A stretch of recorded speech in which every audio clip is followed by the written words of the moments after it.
আমাদের যে prefrontal cortex যেটা ডিসিশন নেওয়ার ক্যাপাসিটির সাথে সম্পর্কিত, এইটা পুরোপুরি মানে ফুললি ডেভেলপ হইতে 25 বছর সময় লাগে, 25 বছর। এবং 25 বছরের সাথে একটা মজার জিনিস কিন্তু আমাদের বাংলাদেশে আছে। যেমন মানুষের কেউ যদি মেম্বার অফ পার্লামেন্ট এমপিতে দাঁড়াইতে চায়, তাহলে তার 25 বছর ওয়াই লাগবে। এই 25 বছর হওয়া, এটা একটা সাইন্টিফিক্যালি এটা কিন্তু একটা ইন্টারেস্টিং জিনিস যে একজন এমপিতে দাঁড়াইলে তার তো ফোকাস করার ক্যাপাসিটি ভালো থাকা উচিত, তার ডিসিশন নেওয়ার ক্যাপাসিটি ভালো থাকা উচিত, এবং সেটার সাথে সম্পর্কিত প্রিফ্রন্টাল কর্টেক্স সেটার পূর্ণ ডেভেলপমেন্ট 25-এর আগে হয় না। এই জন্য 25 হইলে এমপিতে দাঁড়ানোর নিয়মটা ভালো, সাইন্টিফিক্যালি প্রুভড। আরেকটা জিনিস, 25 বছর মোহাম্মদ সাল্লাল্লাহু আলাইহি ওয়াসাল্লাম বিয়ে করছেন, তার মানে 25 বছর এই সময় যেহেতু আমাদের প্রিফ্রন্টাল কর্টেক্স ঠিকভাবে ডেভেলপ হয়, এরপরে আমাদের হচ্ছে যে কোনো ডিসিশন নেওয়ার ক্যাপাসিটিটা ভালো। এবং ইন্টারেস্টিং জিনিস, ইমোশনাল যে এই যে কন্ট্রোলটা, এইটাও কিন্তু প্রিফ্রন্টাল কর্টেক্সের উপরে এইটার সাথে হচ্ছে নির্ভরশীল।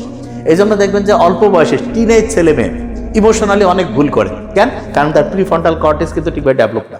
এই জন্য অভিভাবক যারা আছে তাদেরও এটা মাথায় নিতে হবে যে আমার ছেলে মেয়ে যতক্ষণ পর্যন্ত টিনেজে আছে, 25-এর আগে, বিশেষ করে 13 থেকে 19, 20 এই বয়সটা আমাদের সর্বোচ্চ পরিমাণ ফোকাস বাচ্চা কাচ্চার উপর দিতে হবে। কারণ ওই সময় তাদের প্রিফ্রন্টাল কর্টেক্স ডেভেলপমেন্ট হয় নাই, পূর্ণতা না পাওয়ার কারণে সে ইমোশনালি হচ্ছে ঠিকভাবে কানেক্টেড না, ইমোশনালি ডিসওরিয়েন্টেড, এবং সে ভুল করতে পারে।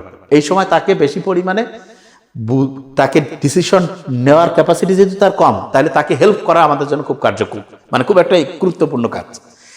আর 25 যখন হবে তখন দেখবেন যে আপনার এই লং টার্ম চিন্তা করা, তারপরে ইমোশনাল যে মানে হচ্ছে যে ডিসিশনগুলো, এগুলো ইনশাল্লাহ ভালোভাবে